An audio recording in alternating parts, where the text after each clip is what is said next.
All right, guys, welcome back. Welcome back. This is our WH3 Reformation lecture. Let's take a look. All right, so for a long time, the Roman Catholic Church was predominant in the Christian faith. It had very little competition. All right, despite that, resistance to the church is building. So we're going to see some political resistance to the church. For a long time, kings and queens had been had looked at the church as a source of power because the church, basically placed the crown on the king's head and told the people, hey, this is the king. He is a custodian of God's authority on earth. You should listen to him. But what we're going to see is the church also sort of sapped power away from monarchs who kind of would like to have all the power for themselves. So we're also going to see some people objecting to, Catholic Church practices on religious grounds. There's some economic issues. The church, it tends to be very wealthy and the clergy very wealthy. And so for a number of reasons, we're going to see people break away from the Catholic Church and form their own denominations. And this is the Protestant Reformation. Okay. All right. So some problems that provoked these religious reforms in Western Christianity. Let's take a look. By the way, when I say reform, I mean improve, make things better. So what is going to be reformed? The Christian church. Before the Reformation, Catholic Church was pretty much it. So Protestantism, the protest sort of denominations are going to arise out of this reform. So some causes. One is the Renaissance. Remember that people are starting to look at the world differently. It's an uncertain time. There's a very uneven distribution of wealth. There's that economic factor. And remember that term, humanism. Humanist ideas began to lead people to question the central force in their lives, right? And so now they're thinking about their place in the world and their salvation versus just their position in the great chain of being, right? They're starting to challenge the status quo. All this religious upheaval is sparked because of questions about life and religion. So Northern Europe, we're going to get a call for reform. Christianity will no longer be unified under the single banner of Catholicism, and we will get the Protestant Reformation. So there are some social causes of the Reformation. Remember, I said humanism led to secular, that's a-religious education. And so, we're going to see people start to explain the world around them with science, to study the humanities, to respect the individual, and that's going to lead to some challenges for the primacy of the church. The printing press is also going to play a big role in this. Johannes Gutenberg's movable type is going to allow Bibles to be printed much more quickly. And that means that normal people. So in a lot of these churches, even the priests weren't 100% sure what the Bible said. Bibles were few and far between, and the powers that be basically told everybody else what was in the book and interpreted it for them. And people just had to take that at face value. Now, lots of people are going to be able to read the Bible, and that means lots of people are going to have their own interpretations of the Bible, and inevitably, you're going to get different opinions. You're going to get a split.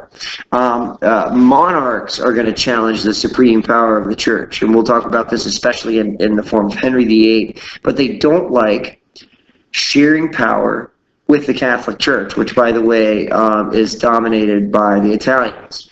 They begin to look at the Pope less as a religious leader and more as a foreign ruler, and they're not really interested in sharing that power anymore.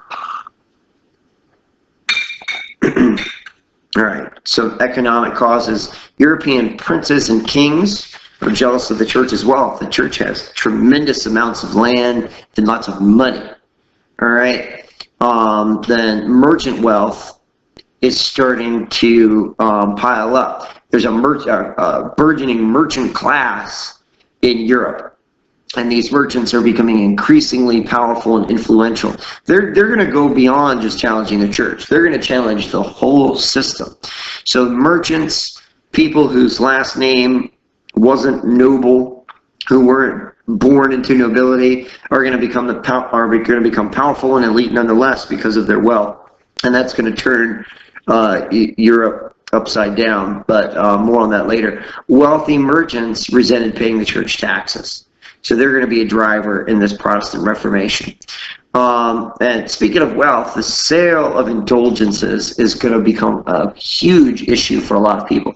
So essentially, indulgences are things that you purchase for the salvation of your deceased relatives. So like your relative dies, Catholics believe in purgatory. Purgatory is sort of like halfway between heaven and hell. So if you're stuck in purgatory, you're not in hell, but you're not quite in heaven. And so they said, the Catholic Church said, well, you can do good deeds to get your deceased relatives out of purgatory into heaven, or even for the forgiveness of your sins, you can do good deeds. Well, then you have all these wealthy people, and they said, well, you can donate money and ask the church to do good deeds on your behalf with the money, and that in turn will pay for your sins and the sins of your loved ones. And then it kind of goes from, well, you can just give money to the church and just let the church do what it wants with the money, and that'll get you out of hot water. And you can see pretty quickly here, well, really, this is just essentially you're paying for salvation. And the church made a lot of money off of this, to finance, all sorts of major projects and line the pockets of the, the echelons of the clergy. And you can see where a lot of people were upset about this, particularly one that we'll talk about. So indulgences, pardon of your sins from the church if you pay the church money. It's like a bribe. Salvation or faith, rather, plus money, it's indulgences. So basically, if you give the church money, you can pay away your sins. Okay. So after decades of war and famine, people began to question the Catholic Church and its teachings. They challenged the idea of the need to suffer. Society was becoming more secular and focused on the individual, and the Catholic Church at the time was very greedy. It was criticized for this greed. All right? It wanted to pursue worldly things and gain political power, and that was readily apparent to all involved. And so people are starting to ask some questions about the Catholic Church, particularly this guy, Martin Luther. All right, he is one of our important. We'll talk about a few folks. So Martin Luther, born in 1512, he was a monk and a teacher from the German state. Germany isn't a unified state yet. There are a number of German states, and he is from Saxony. Okay, Luther is going to be really important, and the first Lutherans are German princes.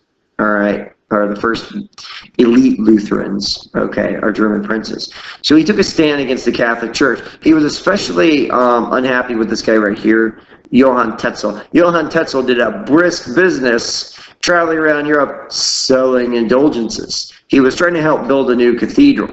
So he was bankrolling the cathedral through the sale of indulgences. All right, remember that's a pardon from the church if you give them money. Tetzel really just wanted people to think they could buy their way into heaven. Think of like the televangelists, like, send me money now, that's Tetzel, okay? And he made a lot of money for the Catholic Church selling indulgences. Luther writes his famous 95 Thesis, so named because it had 95 formal statements that attacked the pardon merchants, like Tetzel, the people that sold the indulgences. So this is a list of arguments against the Catholic Church, and he nailed it to the door of the Castle Church in Wittenberg, Germany on October 31st, 1517. And the moment that he did this, he ignited the Protestant Reformation. Consequences of the 95 Thesis, Protestant Reformation begins. All right, and this is the match that lights the whole fire. This is going to usher in a lot of change in Europe, the creation of new denominations, but also lots and lots of bloodletting. Wars of religion are going to characterize Europe for the next several centuries. Constant fighting between Protestants and Catholics, persecution, all sorts of death and bloodletting as a result of this. Luther creates the first Protestant church. It's known as the Lutheran Church. And some of those German princes that I mentioned who are eager to consolidate power are going to embrace the Lutheran Church. All right. So beliefs are that people can win salvation by faith alone. Okay, you can't buy your way in heaven.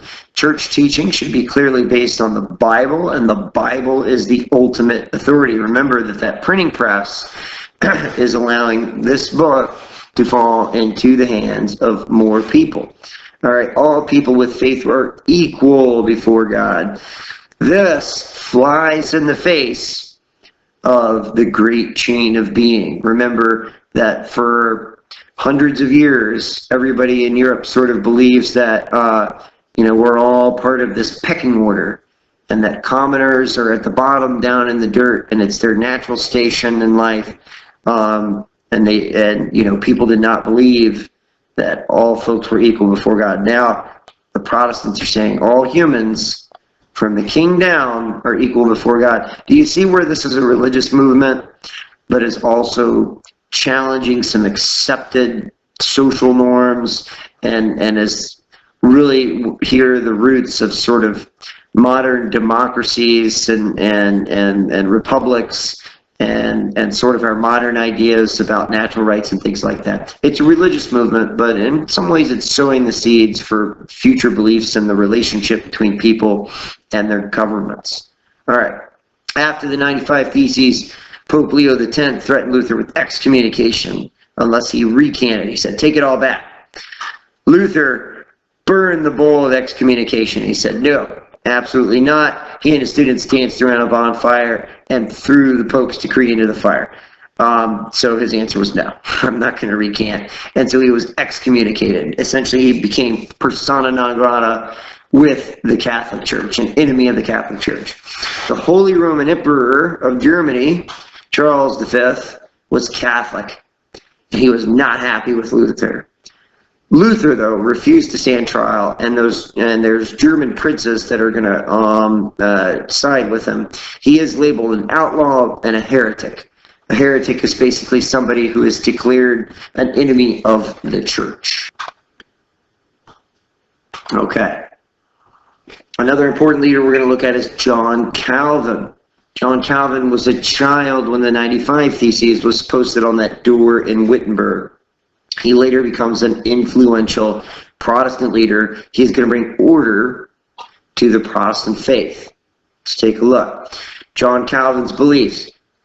Men and women are sinful by nature. He said that God chooses to save very few people. More on that in a moment. He said God is known for the beginning of time who will be saved. This is known as predestination. Essentially, according to Calvin, God has a list, or two lists rather.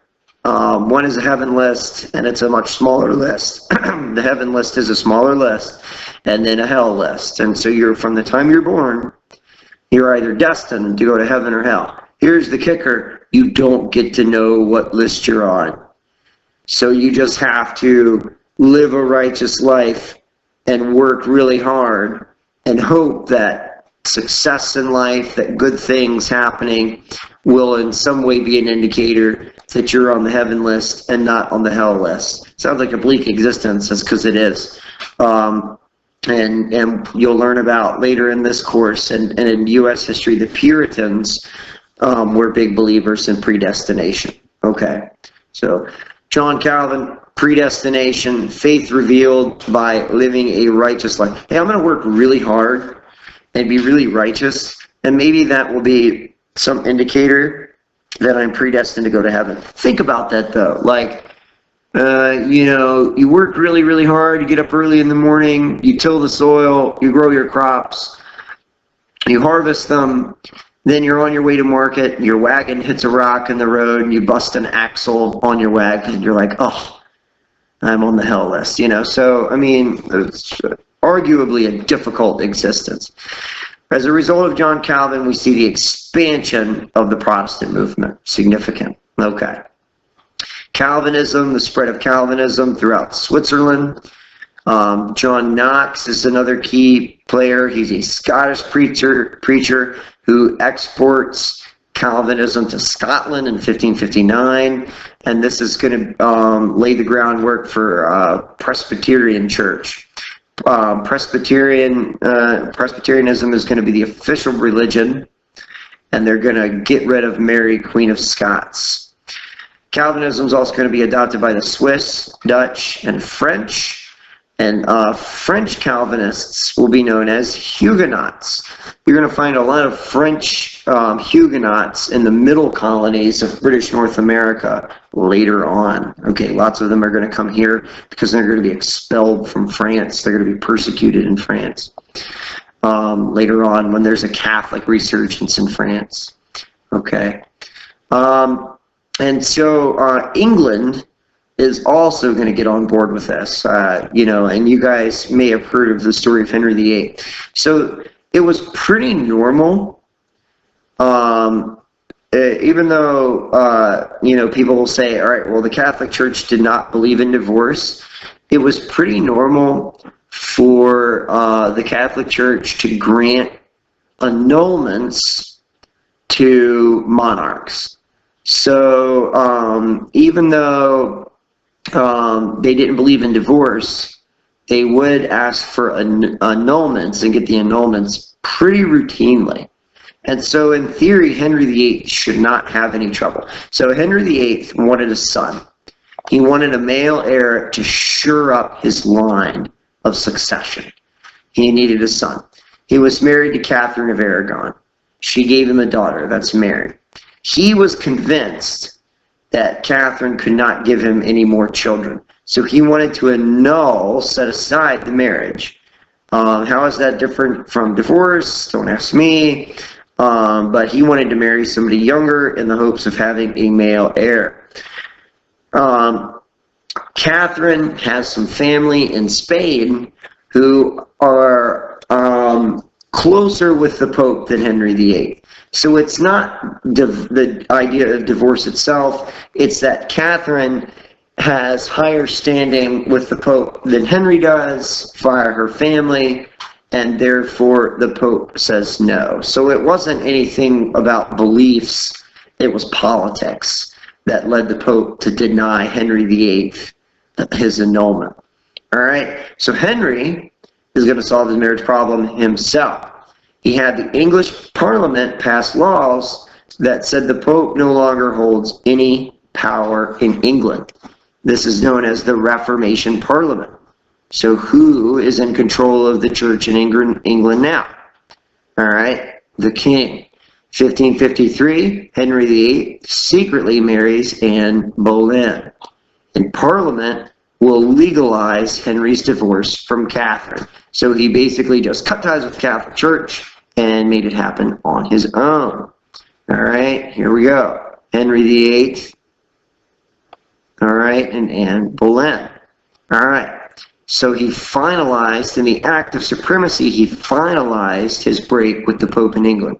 He said that English subjects must take an oath recognizing the divorce and accepting Henry, not the Pope, as the official head of England's church. So there's the birth of the Church of England, also known as the Anglican Church, and the Pope is no longer has any authority in England. Now, this is going to lead to some conflict because there's still Catholics in England, and there will continue to be Catholics in England. And so what we're going to see is a constant sort of conflict between English Catholics and English Protestants. That is at times going to result in bloodletting.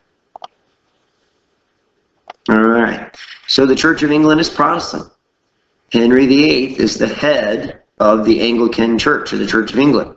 He gets to seize all of those church lands, those Catholic church lands. All right. And there are theoretically no more Catholic churches or, church lands in England. There's still a lot of Catholics in England. All right. It's not like overnight they might have said, hey, we support Henry VIII, but they're still Catholic. There's still people, nobility that are Catholic. So this is sowing the seeds for conflict down the road. Anglican Church, Church of England, right? Henry VIII wanted a divorce. He divorces multiple times, first to Catherine of Aragon. Remember, he broke with Rome and the Catholic Church, headed the National Church of England, and took church lands that are later going to help finance England. Okay. So Henry VIII, like he said, is going to go and repeat this process. So he divorced Catherine of Aragon. Anne Boleyn, he is eventually going to be dissatisfied with her and have her beheaded. Okay. Jane Seymour will die. She'll give birth to Edward, right? Anne of Cleves, he'll marry and then divorce. Catherine Howard, he will marry and then have beheaded, and he'll be survived by Catherine Parr. Okay. So the many wives of Henry VIII. Divorced, beheaded, died, divorced, beheaded, survived. If you need a mnemonic device to remember all of your, marriages, you might be doing something wrong. Really what it is just Henry for reasons of wanting an heir, and just out of the fact that he, sees a woman that he wants more than his current wife, goes through all of these women. So Henry VIII. That's Henry VIII. All right. Henry VIII. The many wives of Henry VIII. All right. All right. So Catherine of Aragon had one living child, and that's her daughter Mary. All right. And we won't go through all this right now. You guys just make sure you fill out those notes. All right. After his death, all right, so Henry died in 1547, and each of his children ruled England in turn. This is going to result in major religious turmoil. Remember, I said that there's going to be a Catholic / Protestant conflict. All right, so they don't all share the same religious views. Edward will become Edward VI. He'll become king when he's only 9 years old. He is constantly sick, and he's only going to reign for 6 short years. Obviously, at 9 years old, he will not really be the one in charge. He'll have a regent, who will make decisions for him. Okay? All right. So then you have Henry VIII's daughter, Queen Mary, in charge. She's that first child born to Catherine of Aragon and Henry VIII. She will take the place of Edward VI, who was Henry's only son. She takes the phone, the phone. She does not take the phone. She takes the throne in 1553, and she is Catholic. Okay, so what do you think is going to happen here? All right, bloodshed. All right, there's a reason why they called her Bloody Mary. She's going to try to return the English Church to the rule of the Pope back to Catholicism. She's going to have many Protestants executed. All right. She will be succeeded by Elizabeth I.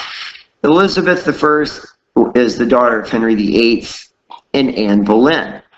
She will then seek to take England back to Protestantism, although she is a little more tolerant of Catholicism. She is definitely taking it back in the Protestant direction.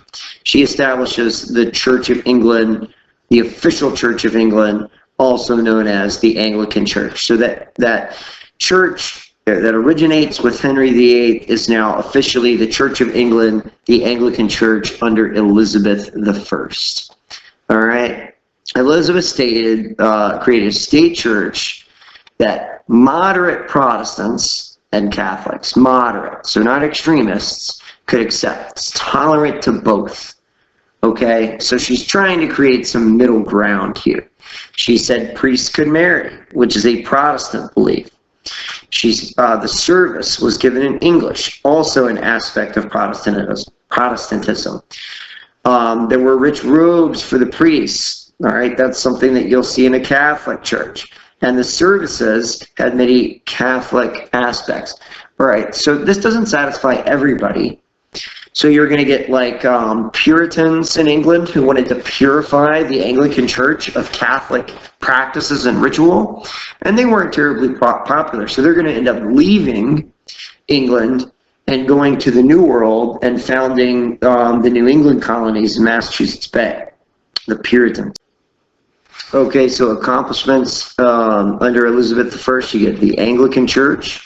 They were tolerant of dissenters under Elizabeth I. They advocated for expansion and colonialism. So England is a little late in the colonies game, and it's under Elizabeth I that they're going to get out there and start to explore and colonize. And because they're late to the game, they're going to get the lands that people didn't quite want. So like British North America, what ends up becoming the United States is like not ideal. You know, like the Spanish have Latin America, and they've got massive silver mines at Potosi, and they've been making money hand over fist. The English are going to have to settle for less. Their defeat of the Spanish Armada in 1588 allows them to start their rise to preeminence. Spain is still a very, very powerful empire at the time. King Philip II was very Catholic, and Spain wanted to defeat and punish English Protestants. And so he sent an armada to defeat the English fleet, but the English were able to win over the Spanish fleet. And this is not the first time that, this is not the last time this is going to happen. So we'll talk about another very famous victory over a Spanish armada later on with Napoleon. But that's not until the 19th century. Okay, so more on that later. All right, and here you can kind of see the route that took place, right, where Philip II sends the Armada out. Okay, and this is a big advantage that England has, you know, that it is an island. And so time and time again, that is going to help protect the English against invasion. You know, we see it with this defeat of the Spanish Armada. We're going to see it with Napoleon. We'll see it during the Second World War. Okay. All right.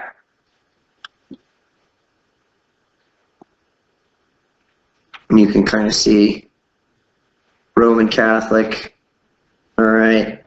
Especially in France with some Calvinists. They're going to end up persecuted later, and a lot of them are going to have to leave. Germany is heavily Lutheran. Those German princes embrace it. That's what spreads north into Sweden. Okay. The Anglican Church, the Church of England, in Northern Ireland, Ulster, parts of Ireland, much of Ireland is going to remain Catholic, and you're going to see this Catholic Protestant split in Ireland is going to cause conflict right up until the 20th century. Okay. And here's another breakdown, so you can kind of look at it, pause the video, and take a look at where it is. Look, some areas you see a lot more diversity than others, obviously. You know, Spain is just exclusively Catholic. England is exclusively Anglican. You know, Lutheranism has taken a hold in Northern Europe, especially, you know, Norway and Sweden and Denmark and most of the Holy Roman Empire, what's eventually going to become Germany.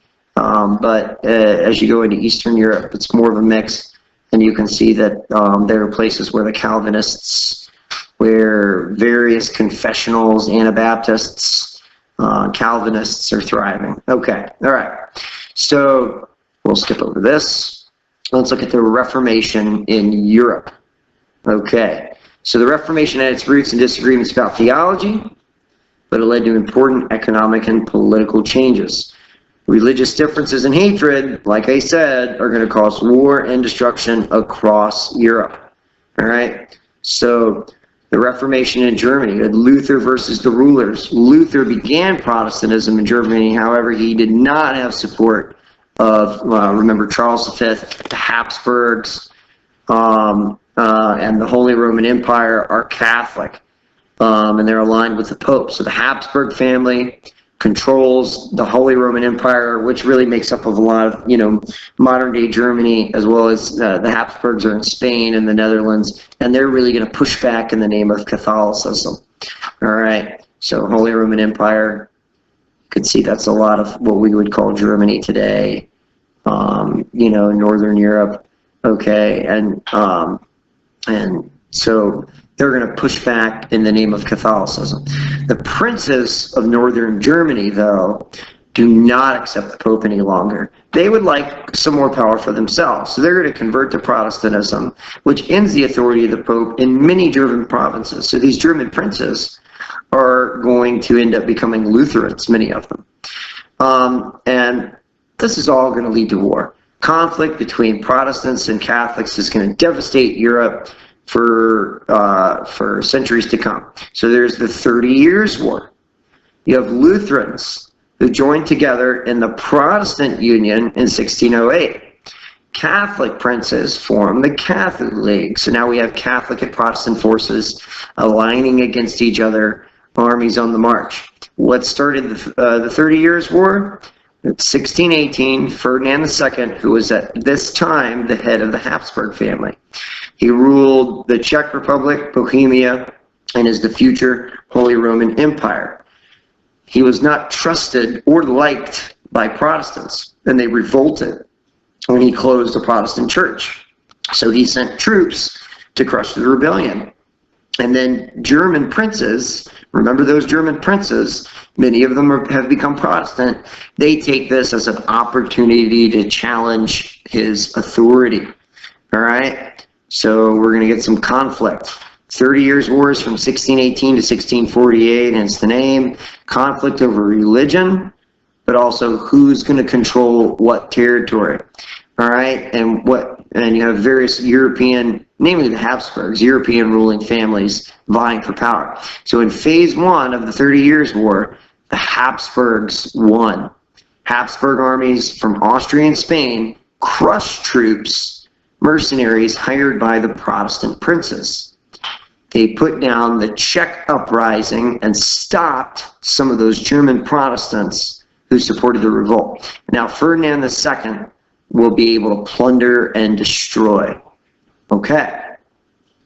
Phase two is characterized by Habsburg defeats, namely because of Gustavus Adolphus. Gustavus Adolphus is often called the father of modern war. So he's one of the first leaders to recognize the importance of firearms and artillery, and organizes his military formations around these new weapons. And so he employs more matchlock armed infantrymen in his formations. He also standardizes the types of artillery and uses smaller field guns. So instead of giant cannons like what the Ottomans would have used to lay siege to Constantinople, or what was used in the Siege of Vienna, he uses smaller artillery that can be pulled by a team of men or one horse. And this allows for field artillery that can support the infantry. And so he is in many ways the father of modern war. And Gustavus Adolphus, he's really tall too, is able to score a string of victories and shift the tide of the war in 1630 and drive the Habsburg families out of northern Germany. He'll later be killed in battle in 1632. All right, the Reformation in France. So those Huguenots, those French Protestants, remember, so the Huguenots are French Protestants, French Calvinists. They were granted toleration under something called the Edict of Nantes. So the Catholic monarchy gave them freedom of worship, basically toleration under the Edict of Nantes. Remember that map? There were a lot of Huguenots, Calvinists in France, and they were allowed to worship. All right, under the Edict of Nantes. It was a declaration of religious toleration. All right, it's going to be revoked. All right, And so under Cardinal Richelieu, the focus of the 30 Years' War will change, all right, from a religious conflict to a political conflict. Let's take a look.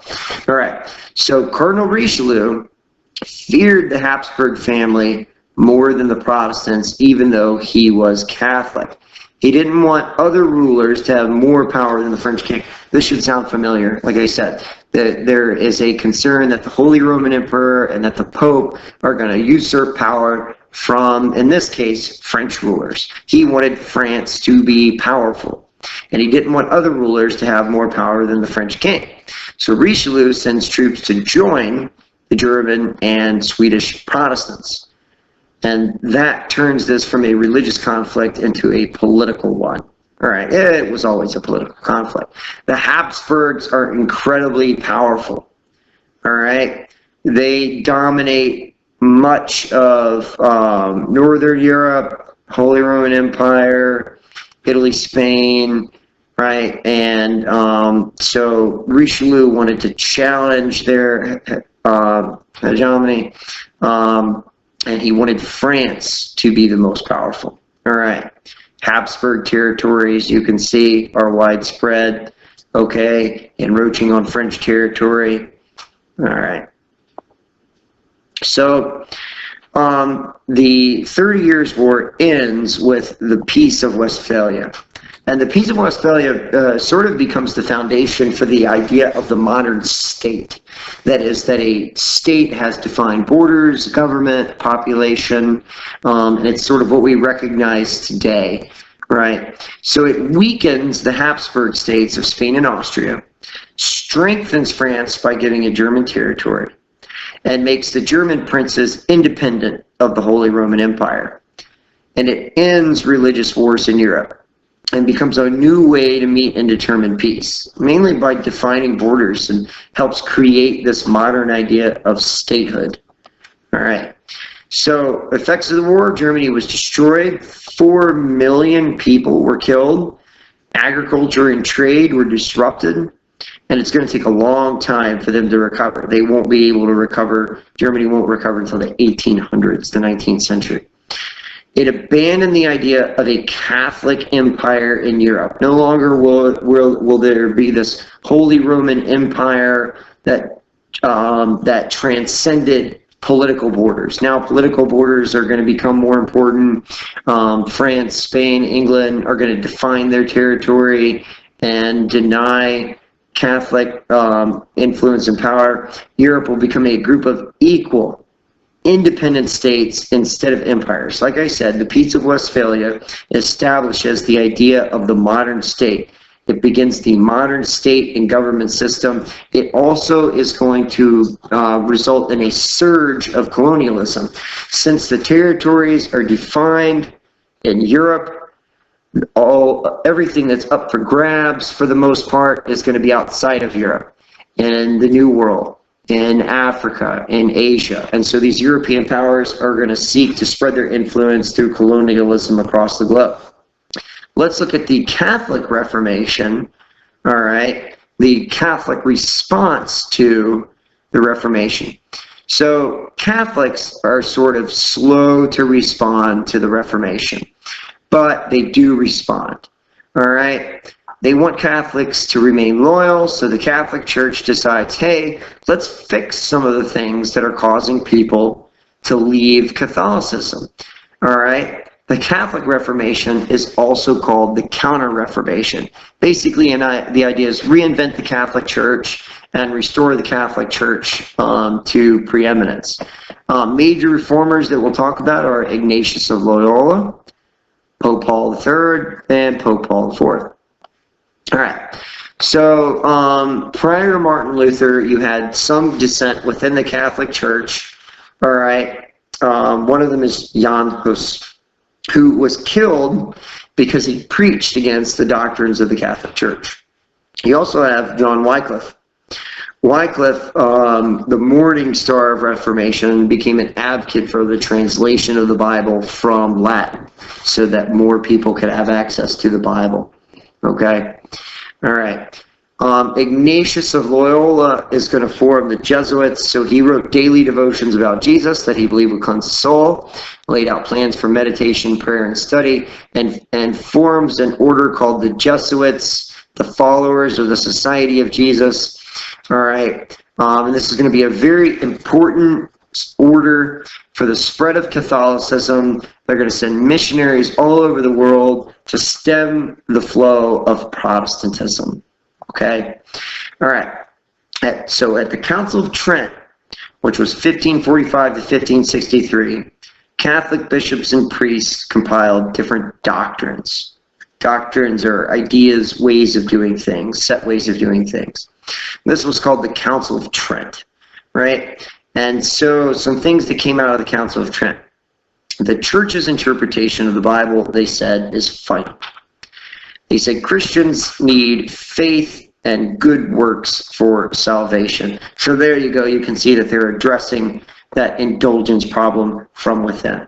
They said the Bible and the church were equally powerful authorities for guiding Christian life. This is important because they are sort of giving up some of their own power, and that they're saying, hey, you know, the Bible as the scripture sets out the tenets for the religion.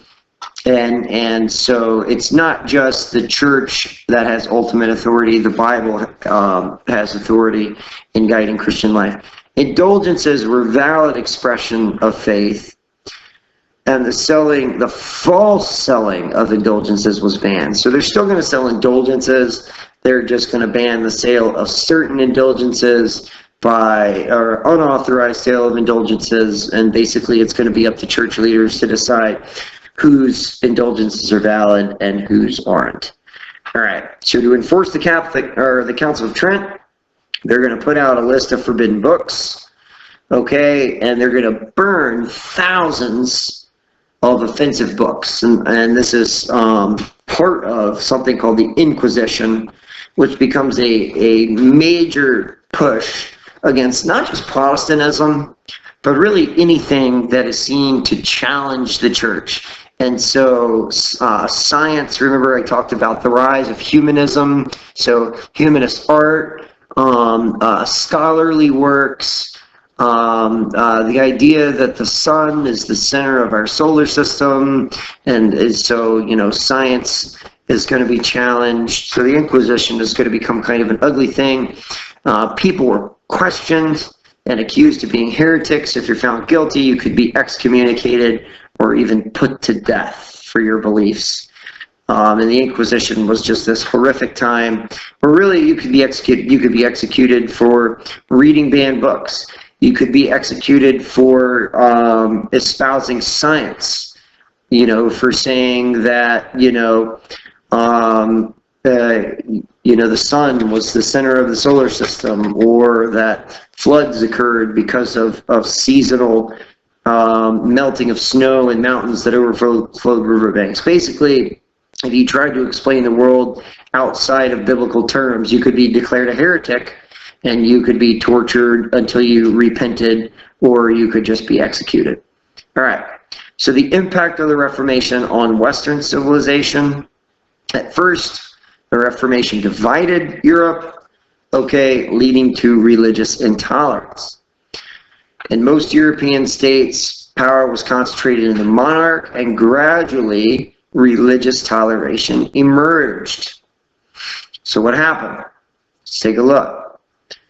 Cultural values and traditions and philosophies change. We're going to see, despite the Inquisition, growth of secularism, so more science, more scholarly works, and we're going to enter the age of reason and the Enlightenment. Remember I talked about humanism and the growth of the individual.